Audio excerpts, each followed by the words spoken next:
Jadi mohon ini supaya majelis ini kan majlisul iltorti Rasulillah, coba terlatihlah mengatakan Allah itu subjek, Allah itu al-fa'ilul mukhtar, Allah itu al-fa'ilul mukhtar, Allah itu yang menentukan alam ini, dan Allah mensifati dirinya wa annahu huwa adhaka wa abka. Allah itu zat yang memberi orang itu bisa tertawa, dan Allah juga yang memberikan orang itu bisa menangis. Mbok kayak apa kamu neror umat, amal nggak mesti diterima gini-gini, ternyata neng majelis nangis ya, mulai guyu kadang guyu-guyunya ngenyak tenang nih.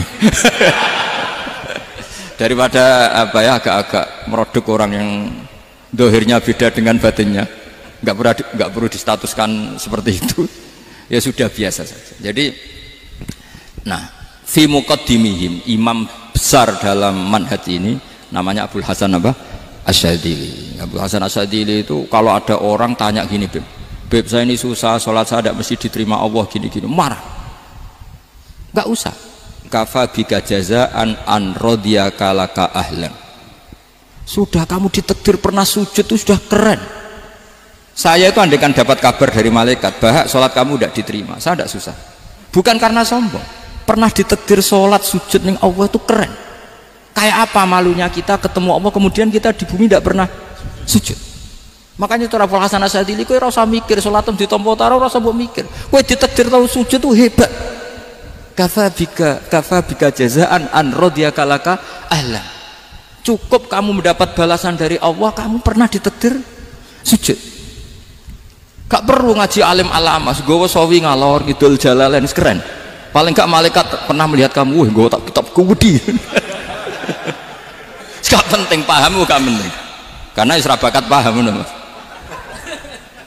Jadi Abul Hasan Asyadzili adalah orang yang, dan itu Al-Hasani ya, dan itu Al-Hasani. Makanya macam-macam, kita yang Al-Husaini sudah kita punya Faqih Muqaddam, punya banyak. Di Al-Hasani yang paling populer diantaranya adalah Abul Hasan Asyadzili. Beliau tuh kalau ngendikan sesuatu itu positif terus. Termasuk itu ketika ada orang resah sholat saya diterima ndak, kata beliau, wes sing sempurna ditakdir tahu sujud. Saya itu sebetulnya kadang-kadang nyumiris, wes sholatku tompo ta ora, tapi saya sangat sadili.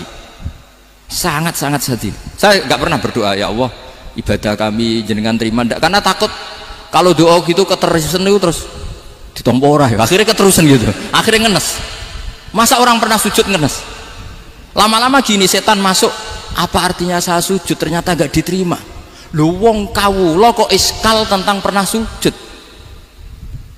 Itu kan ibarat gini, kamu ngasih uang sama orang tua kamu, misalnya Habib Soleh ngasih uang Habib Ali, terus apa artinya tak kasih, kemudian beliau tidak terima kasih, itu kan lucu. Terima kasih tidak terima kasih, seorang anak ngasih orang tua itu keren. Makanya saya bangga dengan Habib Soleh ketika beliau mengumrohkan Habib Ali, sudah mendaftarkan haji Habib Ali. Gak usah mikir diterima apa enggak, wes keren, itu sudah perilaku yang keren, yang hebat. Makanya saya sering ada orang mau cerai tanya saya, Gus saya ini cerai gak, istri saya kurang ajar gini. Gak usah. Lalu bojo kula judes. Uang di bojo itu wis keren, paling gak kowe ra darani jomblo.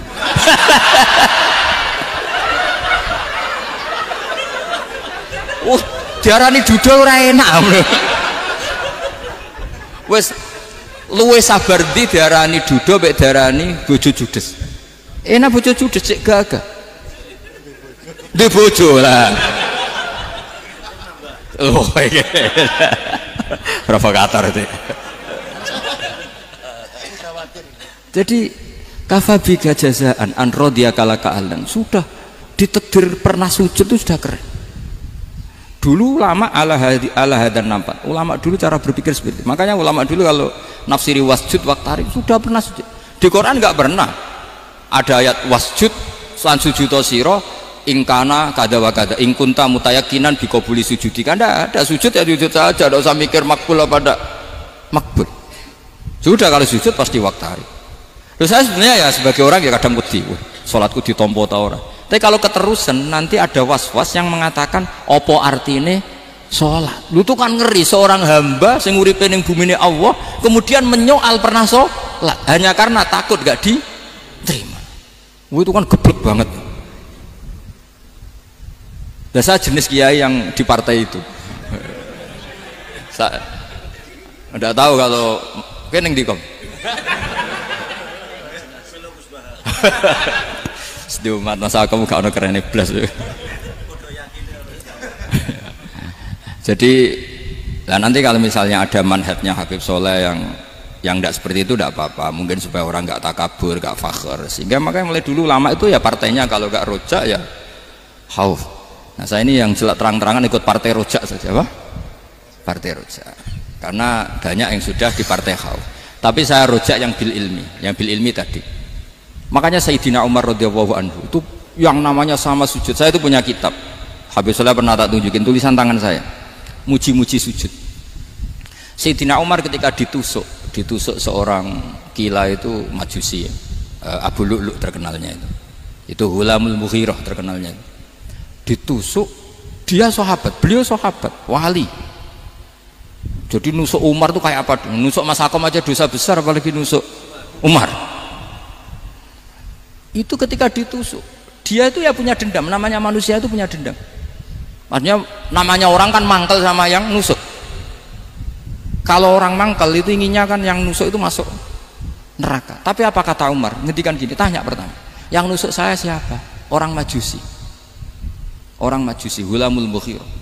Alhamdulillah alladzi lam yaj'al maniyati biyadi rajulin lam yasjud laka sajdatan yuhaju biha indaka yaumal qiyamah. Saya itu senang Gusti, yang nusuk saya orang yang nggak pernah sujud sama jenengan.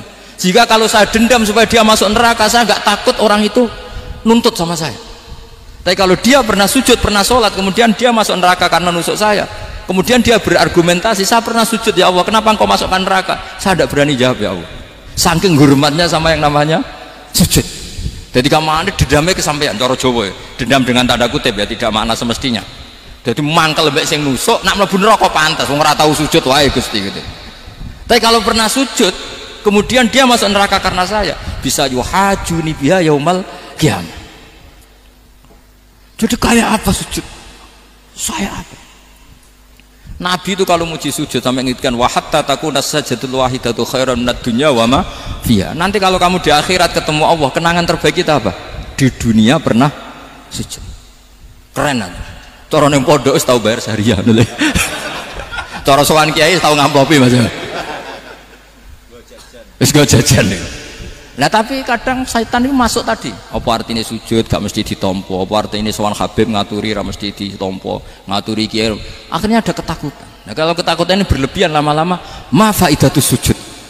Wah itu sudah buruk sekali, wong hamba kok tanya ma faidatus sujud.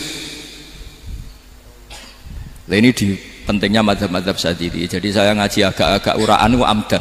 Kalau ini watak sudah bukan